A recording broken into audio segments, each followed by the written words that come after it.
What's up everybody? Today we are kicking off a brand new project. We're gonna be doing a kitchen remodel. As you can see right now, the space is kind of small. These cabinets don't even run all the way to the wall, so it's kind of an interesting layout. We'll also be replacing the floors throughout the whole entire house. They have a mix of laminate as well as carpet. In addition to that, we'll be removing this wall right here that separates the front from the back. They just want to open it up and have more of an open concept. So to kick everything off, we got to do a little bit of demo. Let's go ahead and clear out all of the kitchen. First things first, as always, we need to go ahead and disconnect all of the plumbing lines as well as the electrical and the gas for the range.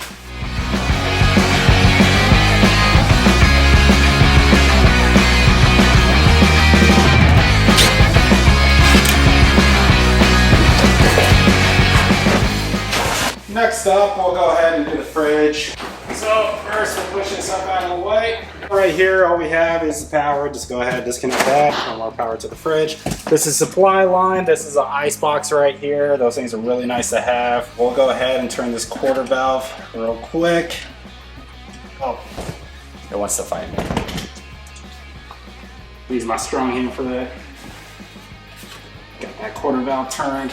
So, then now we can go ahead and just disconnect the water supply line for the fridge right here. With disconnecting this right here, we might get a little bit of a dribble of water. That's just from all the water that's currently inside here. One way you can avoid that is just to take a cup when your fridge is all hooked up and get all the water out of it. Then it should be clear for the most part, but we'll get a little dribble here because I forgot to do that.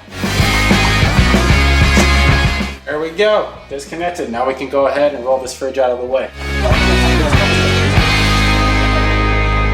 We've got all the appliances out of the way except this microwave range hood here, and it's installed onto a back bracket. So we're just gonna go ahead and start dropping all these upper cabinets here. Get those out of the way so I have access to that. To get these cabinets out, all you have to do is go ahead and find the right drill bit. We've got 2 screws set back on this stud right here. It just looks like a regular square bit, so we'll be able to back that out. And then it's also attached to the other cabinet through these screws right here. We'll back those out and the upper should come out just fine.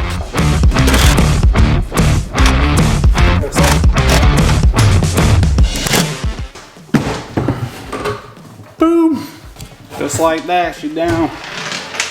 All right, first one down. We'll go ahead and repeat the process for the remaining ones.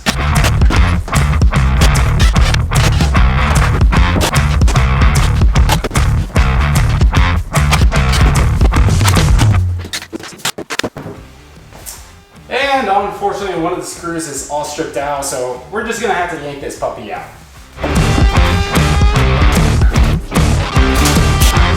We're just down to removing the range hood from this upper cabinet here. What they have the range hood mounted with is just these really long Phillips head bolts that screw down from the top of this cabinet down into the bracket that's holding this thing up. Then you have a back bracket on the back side of the range itself that helps hold that weight as well.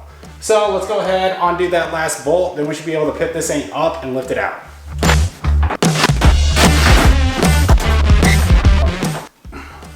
We'll lift this up and pull her down. Cool. Now that this thing's out of the way, we can finish doing the demo.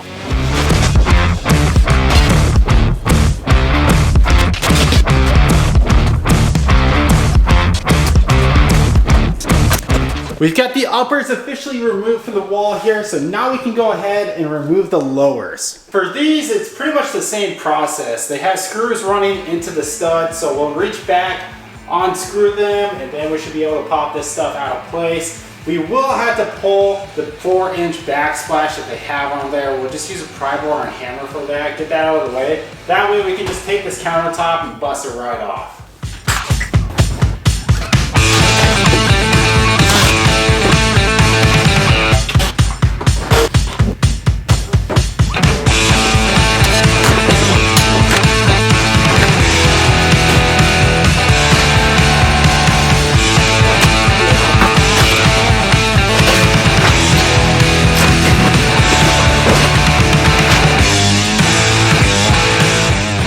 Now it is time to go ahead and remove this sink cabinet here. This one's gonna be a little bit interesting because of the plumbing setup.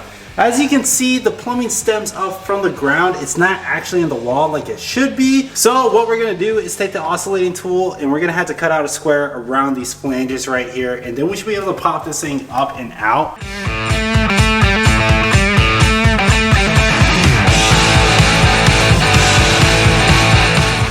With the hole now cut out around the plumbing, what we need to go ahead and do is remove these screws are attaching to everything down to the ground as well as to the wall. Then we should be able to pop this one out, no problem.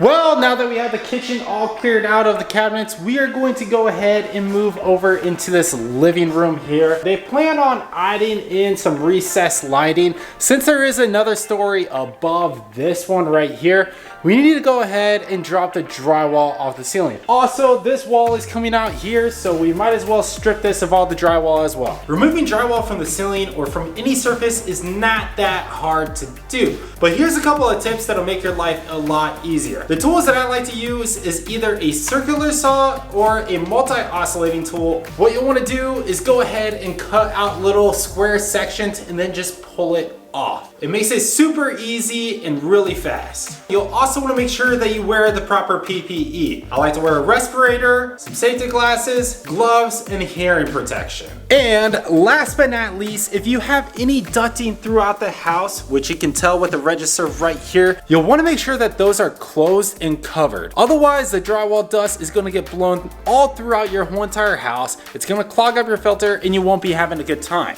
One last note, I almost forgot this. Since I'm removing the flooring throughout the whole entire house here, I'm not too worried about the drywall getting down onto the carpet. But if you're not, make sure you go ahead and lay down some 6mm plastic. You'll thank me later. No. Pretty Caroline, stone cold stunner. She was a winner, started working at the dime. Serves you some remind.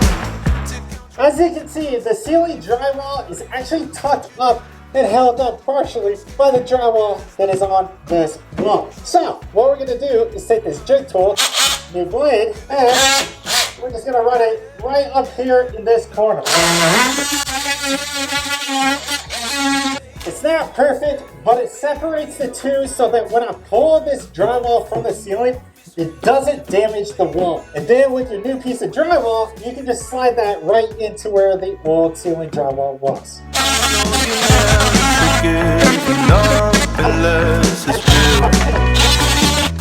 Alright, another really important note here.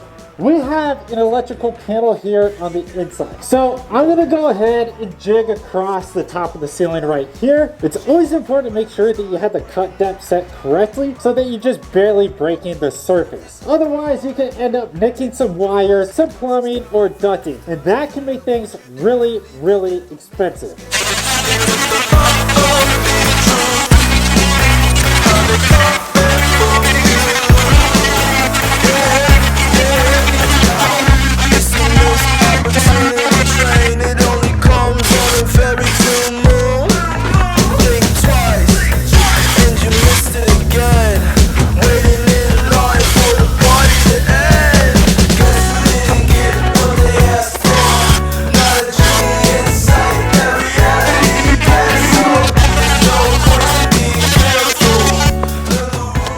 With the drywall now removed from the ceiling, we're going to move on to doing this wall right here. Stone cold stunner. She was a winner, started working at the shop. Alright, before we get going too far, we want to make sure that we kill power to this wall because, you know, getting electrocuted is not all that fun. So we'll just go over to the breaker, turn off the switch, and then we'll check that everything's dead with this, I don't know, this testing tool.